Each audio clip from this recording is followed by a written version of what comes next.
నమస్తే. ఇన్నాళ్ళు నన్ను సపోర్ట్ చేస్తూ, ఎంకరేజ్ చేస్తూ మీ ప్రేమని నాకు అందిస్తున్న ప్రతి ఒక్కరికి కృతజ్ఞతలు. అలాగే ఈ వీడియో కూడా ఖచ్చితంగా మీకు ఉపయోగపడుతుంది. లైక్, షేర్ అండ్ సబ్స్క్రైబ్ చేసి మీ సపోర్ట్‌ని నాకు అందించండి. అలాగే ఈ వీడియో పట్ల మీకున్న అభిప్రాయాన్ని కామెంట్ సెక్షన్‌లో కామెంట్ చేసి తెలియజేయండి. ఇప్పుడు వీడియోని చూద్దాం. సూర్యోస్మి, నేను మీ విక్రమాదిత్య. ఆరోగ్యమే మహాభాగ్యం, ఆరోగ్యం భాస్కరాధీనం. ఆదివారం మద్యం, మాంసం, మైదనం వద్దు, ఆరోగ్యం, ఐశ్వర్యం వద్దు.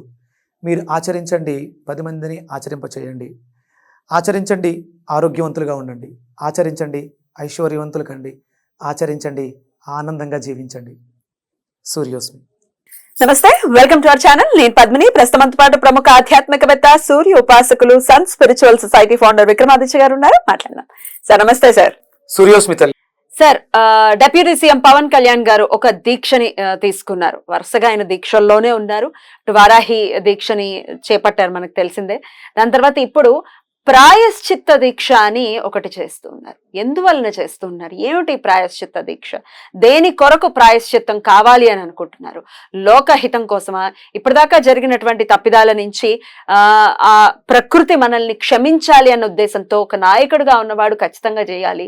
ఆయన చేసి చూపిస్తున్నాడు. ఆయనే కాదు, మనం కూడా చెయ్యాలి అని ఎంతో చెప్పకనే చెప్పటం. అది ఎవరికి వాళ్ళు చెయ్యాలి. ఎందుకంటే జరుగుతున్నాయి తప్పిదాల రీత్యానే విధి వైపరీత్యాలు ఎన్నో చూస్తూ ఉన్నాం మనం.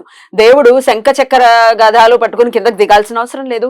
దేవుడికి ప్రకృతి అనేది ఒకటి ఉంది, అది ఊరుకోదు. దేవుడు ఊరుకున్న ప్రకృతి ఊరుకోదు. కాబట్టి ఒకసారి చెప్పండి సార్, ఈ ప్రాయశ్చిత్త దీక్ష అంతరార్థం ఏమిటి? మనం సాధారణంగా ఈ ప్రాయశ్చిత్తం అనే పదాన్ని సంధ్యావందనంలో వాడతాం. అంటే చేయవలసిన సమయానికన్నా కొంచెం ఆలస్యంగా చేస్తే ఒక 4 సార్లు అర్ఘ్యప్రదానం, ప్రాయశ్చిత్త అర్ఘ్యప్రదానం అని ఉంటుంది. సంధ్యావందనంలో ఇస్తారా? ఇవ్వాలి ప్రతిరోజు కూడా. అంటే మనం ఉదయం సూర్యోదయ సమయంలో ఆయన వచ్చే సమయానికి ఇవ్వాలి. సంధ్యావందనం సమయంలో అర్ఘ్యప్రదానం చేస్తాం.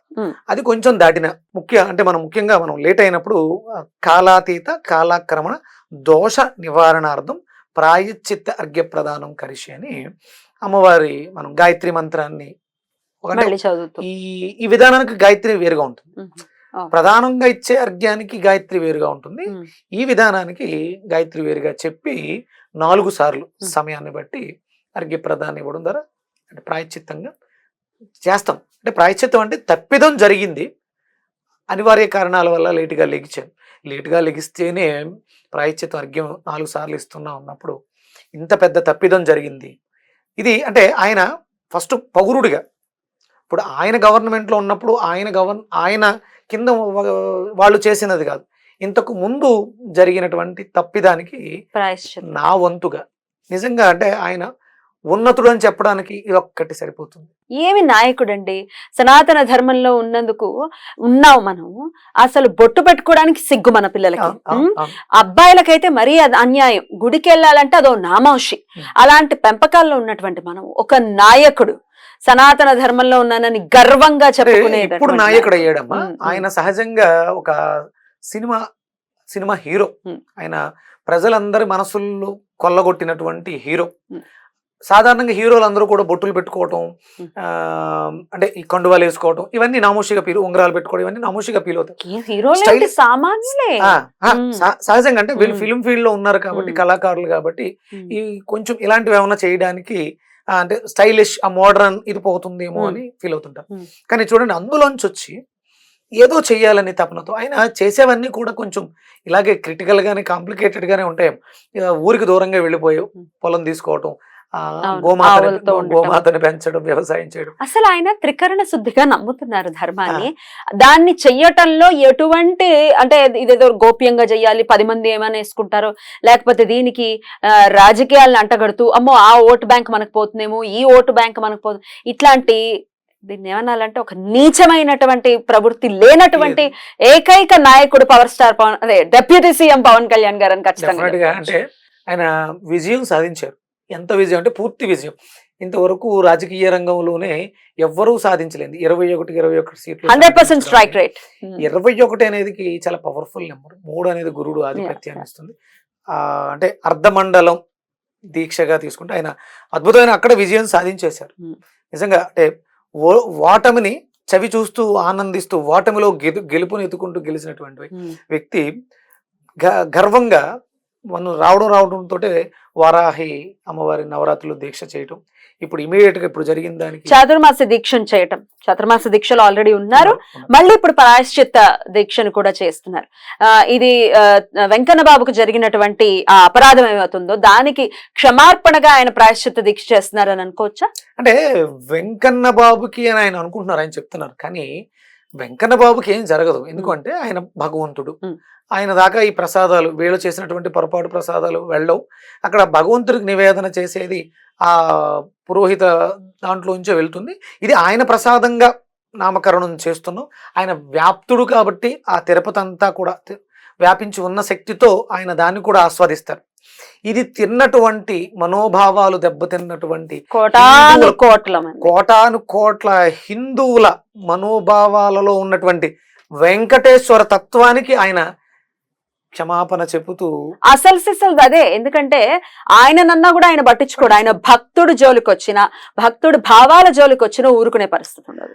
ఇన్ని కోట్ల మందికి ఆయన నేను చెప్పాలి, ఆయన ఒక నాయకుడుగా ముందుండి, అంటే ఎప్పుడు కూడా నాయకులు బాగుంటే ప్రజలు బాగుంటారు. ఎందుకంటే ప్రజలు చేసే తప్పిదాలలో 7% పాపం నాయకులకు అంటుకుంటుందంట. వాళ్ళు తప్పు చేస్తున్నారు అంటే దానికి కారకుడు నాయకుడే. నాయకుడు సరైన దారిలో నడిస్తే, మనకు సామెత ఉంటుంది, ఆ ఆవు చేలో మేస్తే దూడ గట్టును మేయదు, చేలోనే మేస్తుంది. ఇప్పుడు ఎవడైతే నాయకుడు ఉన్నాడో ఇది ఇలాంటి నాయకుడు, ఇది భారతదేశ వైభవం, ఇది హిందూ సనాతన సాంప్రదాయానికి ఇస్తున్నటువంటి కిరీటం. డెఫినెట్లీ తప్పు జరిగిపోయింది, అయిపోయింది. పంది కొవ్వుతో చేశారా, బీఫ్ కొవ్వుతో చేశారా, మొత్తానికి నెయ్యిని అలా ఎక్స్ట్రాక్ట్ చేశారు, నెయ్యిలో దాన్ని వాడేశారు, అయిపోయింది. స్వామికే కాదు, మీరు అన్నట్టుగా భక్తులందరూ కూడా బాధపడినటువంటి సందర్భం. దీనికి ప్రకృతి విలయతాండవం చేయక మునిపే ప్రతి ఒక్కరు కూడా క్షమాపణ మా వంతుగా, మరి మనం ఎలాగా ఆయన ఆదర్శంగా తీసుకుని మనం ఎలా క్షమార్పణ చెప్పాలి? ఒక 21 రోజు పాటు దీక్షగా తీసుకుని ఒంటిపూట భోజనాన్ని ఆచరిస్తూ చాలా తక్కువగా తేలికగా అయినటువంటి పదార్థాలని తీసుకుంటూ, మనకు దగ్గరలో దొరికినటువంటి అంటే గోమూత్రం దొరుకుతుందమ్మా, గోమూత్రంతో ప్రక్షాళన అనేది చాలా అద్భుతంగా జరుగుతుంది.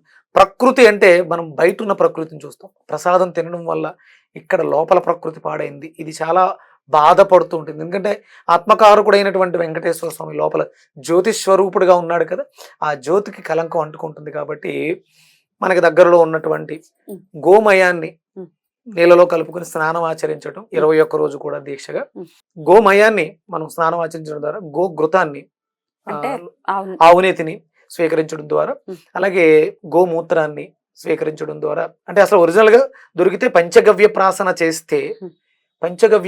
చేస్తే ఈ జరిగినటువంటి పాపానికి ప్రక్షాళన లభిస్తుంది. అందరూ కూడా 21 రోజు దీక్షగా, అంటే ఇక్కడ మనకి ప్రధానంగా కావాల్సింది ఏంటంటే, అందరూ ఇప్పుడు తప్పులు జరుగుతున్నాయి, ఈ తప్పులని మనం భరిస్తూ ఉండాల్సి వస్తుంది. ఎందుకు అంటే పూర్వం స్వతంత్రం రావడానికి పూర్వం గో సంపద, స్వచ్ఛమైనటువంటి భారతీయ దేశవాళీ ఆవుల సంపద 130 కోట్లు, అప్పుడు జనాభా 30 కోట్లు. ఇప్పుడు భారతదేశ జనాభా 140 కోట్లు, గో సంపద 17 కోట్లు. ఏంటమ్మా ఇది దౌర్భాగ్యం? పాలు అసలు మామూలుగా కూడా ఆలోచిస్తే పాలు నెయ్యి పక్కన పెట్టండి, గోమాత ఎక్కడ ఉంటే అక్కడ సస్యశ్యామలం. ఎగ్జాక్ట్లీ. ఇప్పుడు ఇది దొరకట్లేదు కాబట్టి మేము వేరే తెస్తున్నాం అంటున్నారు. గో సంపద పెంచడానికి మన కళ్ళెదురకుండా కబేలాలకి తరలిపోతుంటే ఎవరో ఒకళ్ళో ఇద్దరు తిరగబడుతున్నారు, మిగతా వాళ్ళందరూ చోద్యం ఎందుకు చూస్తున్నారు? మన ఇళ్ల మధ్యలోనే కబేళాలు ఏర్పాటు చేసి జరుగుతుంటే ఎందుకు ఎదిరించలేకపోతున్నారు? ఎప్పుడు ఎంతసేపు గోవిందుడు అంటే ఆయన గోవుకి తన ప్రాణాన్ని ఇచ్చారు. గోవు అంటే ఆయనకి చాలా ఇష్టం. మనం ఆయనకి ఏదో జరిగింది కాదు, మీరందరూ గుర్తించండి, ఇక్కడ జరుగుతుంది స్వచ్ఛమైనటువంటి దేశవాళీ ఆవునేతితో తయారవ్వాల్సినటువంటి ప్రసాదం ఈ రోజు కల్తీ జరిగింది అంటే గో సంపద లేక, గో ఘృతం లేక కదా. మనం ఇప్పుడు కాపాడాల్సింది, ఇప్పుడు ప్రక్షాళన చేయాల్సింది వెంకటేశ్వర స్వామికి కాదు, గోమాతకి. గోమాతని తీసుకొచ్చి మళ్ళీ మనం పెంచగలిగితే, గోమాతని కాపాడుకోగలిగితే వెంకటేశ్వర స్వామికి ఇప్పుడు జరిగిన దానికి మనం ప్రాయశ్చిత్తం చేసినట్టే. తప్పకుండా సార్. అయితే ఇది పెంచడం అనేది డెఫినెట్ గా ఒక అద్భుతమైనటువంటి ఆలోచన. లేకపోతే మీరు ఇందాక అన్నట్టుగా కబేళాలకి ఏవైతే తరలి వెళ్తున్నాయో కనీసం ఆపే ప్రయత్నమైనా చేయాలి. ఆపండి. పోషించడానికి ఇస్కాన్ టెంపుల్స్ ఉన్నాయి, చాలా డెఫినెట్, చాలా మంది ఉన్నారు. సహాయం అందిద్దాం. నెలకు ఒక 500 ఇవ్వలేమో మనం? ఇవ్వగలం, మనం చేయగలం, చెయ్యాలి అనుకుంటే. ఇక ఇది కూడా మేము చేయలేకపోతున్నాం. ఒక్క 21 రోజులు ఇందాక చెప్పినట్టుగా అక్కడికి వెళ్ళిపోయి, తిరుపతికి వెళ్ళిపోయి, నాకు అది కావాలి, నా పిల్లలకి పెళ్లి అయిపోవాలి, నాకు ఉద్యోగాలు రావాలి, ఇన్ని కోరేసుకుంటున్నాం కదా. ఒకసారి స్వామి గురించి కూడా చేద్దాం, స్వామి గురించి కూడా ఆలోచిద్దాం. ఒక 21 రోజు 21 రోజు